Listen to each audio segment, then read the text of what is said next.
Just as Charlotte is having a seat, I'd like to say a warm welcome to Charlotte's family, to her husband Bob and her mother Betty and her two siblings, brother and sister. It's great that you're here. Maybe you can just wave and turn around so the congregation may see Charlotte in triple. There we are.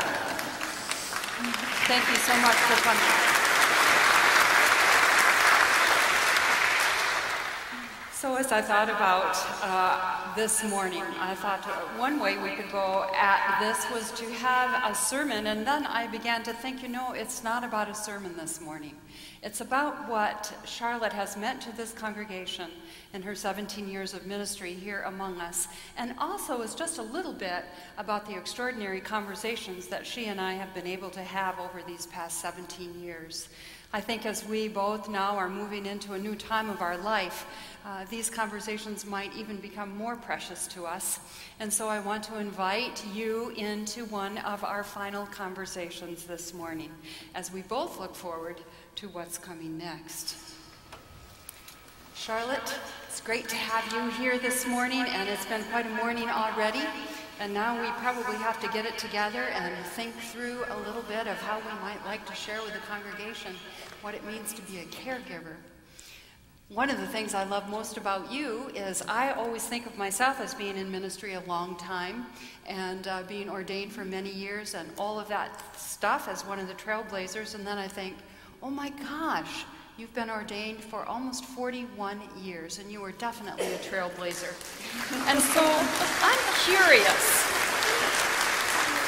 I'm just curious, because in that era, you were among the first, although the United Church of Christ celebrates the first ordination of Antoinette Brown, who was ordained in the 1800s, and you and I missed that. But 40 years is a long time. And so I'm curious about your call to ministry and how you feel that God planted that call in your heart, which sent you to seminary and beyond. Well, Pat, I'm so happy that we've had this time this morning to be together, and I'm just sorry that I didn't get the chance to bring the Earl Grey tea that we share. Oh, well. Yes, my call to ministry, well, I think that it was happening very early on, even without my being aware. I had the blessing and the privilege of being raised in a church, in a Christian community that cared. My childhood minister, that was in my formative years, was one that embodied the grace and love and encouragement of God. I had that in my DNA, and that person was none other than Ken Coates, who is Margie Coates' brother-in-law and Jim and Dave Coates' dad, and they were a little bit younger than I, so I didn't really know them. But I had it always within me that the community of Christ was very central to life itself. Then as I approached the end of my college career, that's when we all began to think about what should we do with the rest of our lives? What are my gifts and where are they best served? And then I had the sense that God said, let's connect the dots. Let's think about the gifts you have could be to build up the church. And this was 1968, and Martin Luther King had been assassinated, Bobby Kennedy, and the whole nation was on the cusp of smoke and fire, and the world was doing what the world does. Disunity, discord, hate, fear, pulling people apart, putting people over and against one another. And the church is the place that God calls us to overcome those things. To say, you know, we can live differently than that. And the people of God who come apart and want and seek to follow Jesus want to live differently. They want to bring God's desire and the longings of Jesus into the world, which is the ministry of reconciliation, as Paul puts it. That we have that call as a community. And I thought, yes, I accept the call. And so I went to PSR, and I was one of 6 women among 125 men. Now, if I'd known that before, that might have been enough to get me into seminary anyway. But Bob is worshiping with us this morning, you know. Well, Well, that is what blew it out of the water. He was in my theology class. And then there was the end, all these guys, heck with that. I fell in love with him the minute I saw him. And he was playing left-handed piano improvisation. He was so cool. But I went to seminary thinking that as a woman I needed to get a degree in Christian ed. And immediately our professor of theology and others said, oh, why not just get your Bachelor of Divinity at the time and become a full minister? Well, that was a mantle I had never envisioned wearing, and it took me a long time. But I did get that degree. I graduated, and I served in the Santa Cruz United Church of Christ for 2 years on a license as a minister before I accepted ordination. It was that big of a deal. But when I left seminary in '72, almost half the student population at PSR were women. It was that arc. It was that moment, that window. It was that poof. And there we were, arriving in a different planet. So I was ordained, and I've served in 4 different churches, and this is the most wonderful one. And it's a call. Now, here's something I shared with my mom. Many years later, my mom tells me this. She says, you know, I was pregnant with you when your father was flying reconnaissance over the Pacific Theater in World War II. And I told God, if you bring Ray home safely, I will dedicate this baby I'm carrying to your service. Well, I didn't even know that. And I thought, oh, well then, I guess a few more dots got connected, and it's just been nothing but grace and a gift. And the support of my family has meant so much to me. And I've gotten to marry my siblings.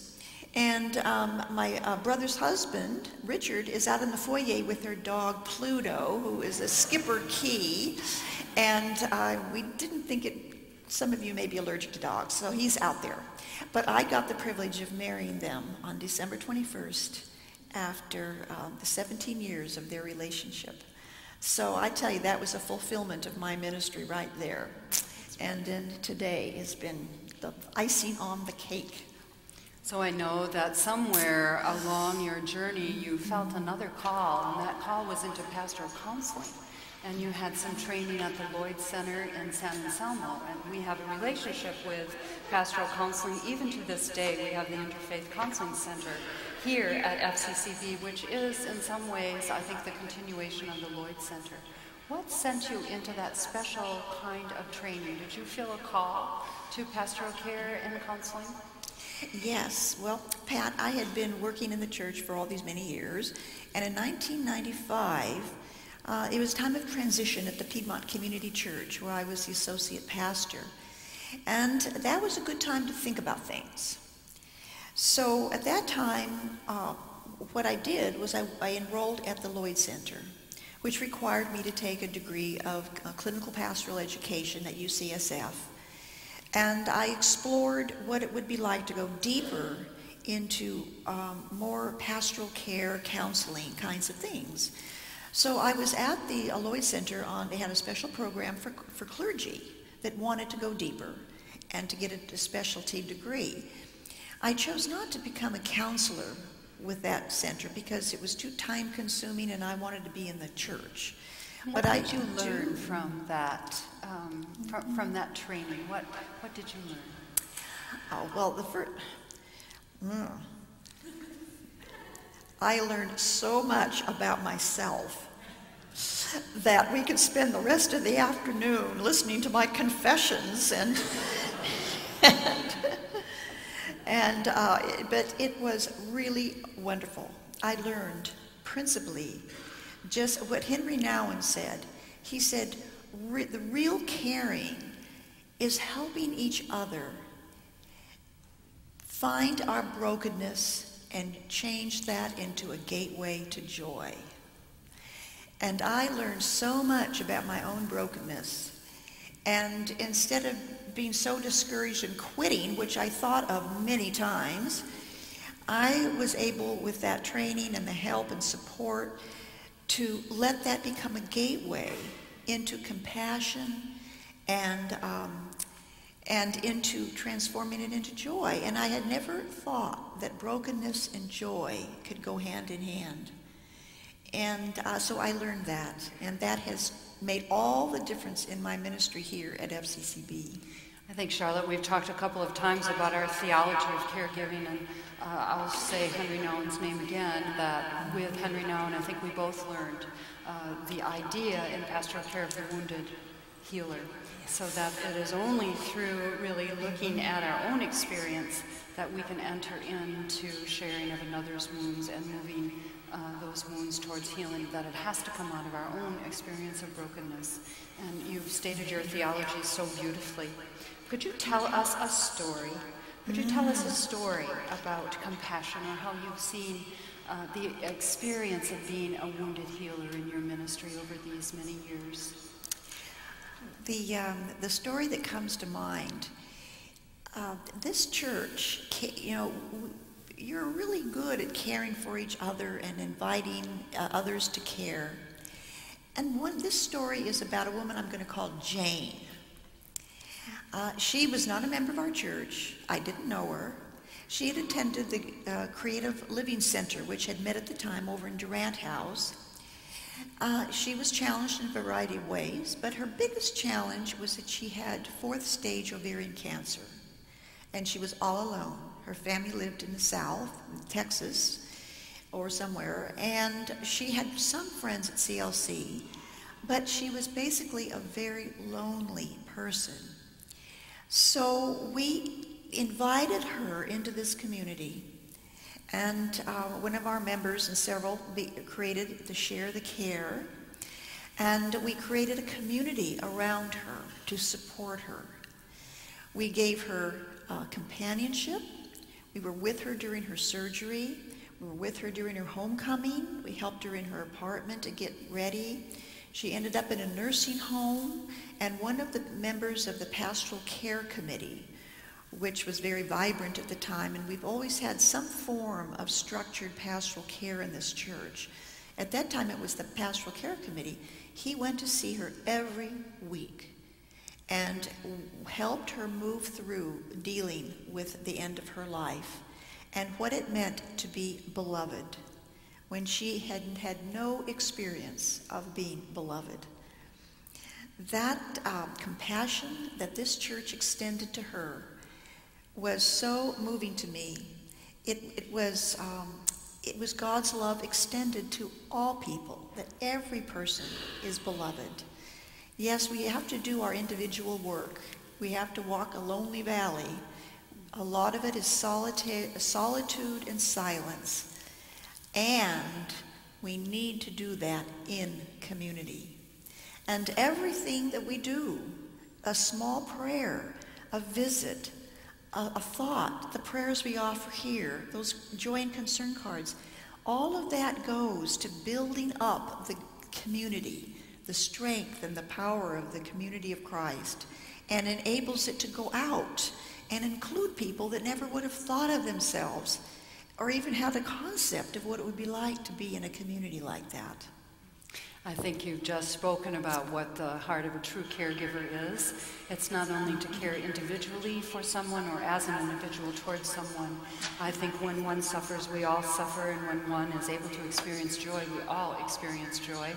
I think the deepest meaning of caregiving is that it is not individual, it is corporate, and it becomes a sign and a seal of a community, to be able to know how to care for each other. And we are so privileged, I think, to have you as our leader in that area these past years, and also as just simply a good and great caregiver.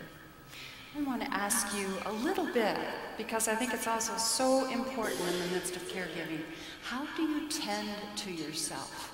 What is your self-care as you care for others? And that might be helpful to folks in the congregation this morning who are also caregivers. How do you take care of yourself? The first thing I want to say is that I am held. I am held by this community. I'm held by my family, my original family. I'm held by a loving husband. I am so blessed. And I have good friends. I have one friend that we go out to dinner every month. I've known her since the 3rd grade. I'm meeting her Wednesday night. Always the same restaurant. And we have dinner every month. Same seats? Well, it's... You move around. Well, we get in a rut because we want to be together. We don't care what we're eating.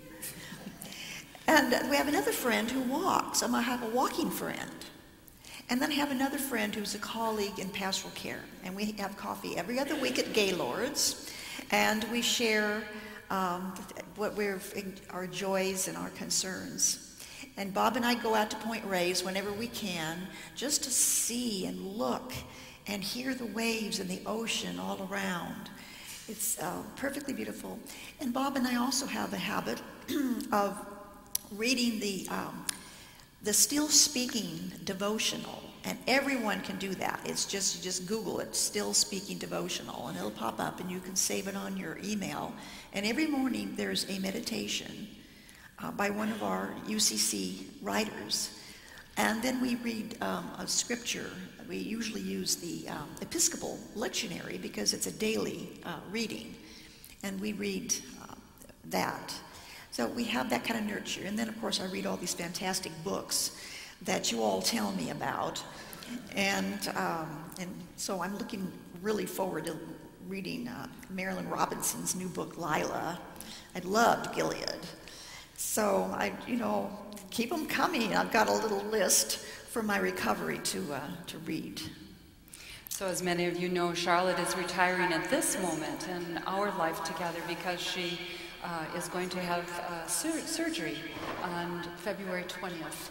And I know that each one of us will be praying for her, and that her pastors, Rachel and I, will be in good touch with you and praying with you as well. As you move into this time of surgery and rest and recovery, what is your prayer for our congregation as we let go of you this morning with our blessing? Do you have a blessing for us? Oh, yes, Pat. Oh, yes. Oh. Well, I have to say how hard this is for me to make this shift. And it's not only a blessing you have been for me, but to be in and among you and see the care you give for each other.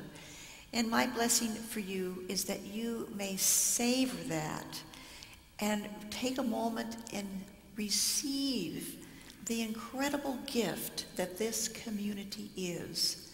Appreciate it. And your presence here in the pew speaks to that. And the presence of all you folks out there on the webcast. Being together in spirit, in thought, in prayer, in person in particular, in the pew, like Phil says, show up. That is my blessing, is for you to show up and to savor and enjoy the incredible blessing of God's love for each one of you, your belovedness, and for the corporate community, and how it extends into the world for all those folks who don't know what it's like to be in such a community. Appreciate it. My blessing is for you to savor. Charlotte, thank you so much for our time together, this time and for 17 years of good conversations. We love you. We will miss you. We pray for you, and I love you. I love you, and I will miss you. We're going to hug.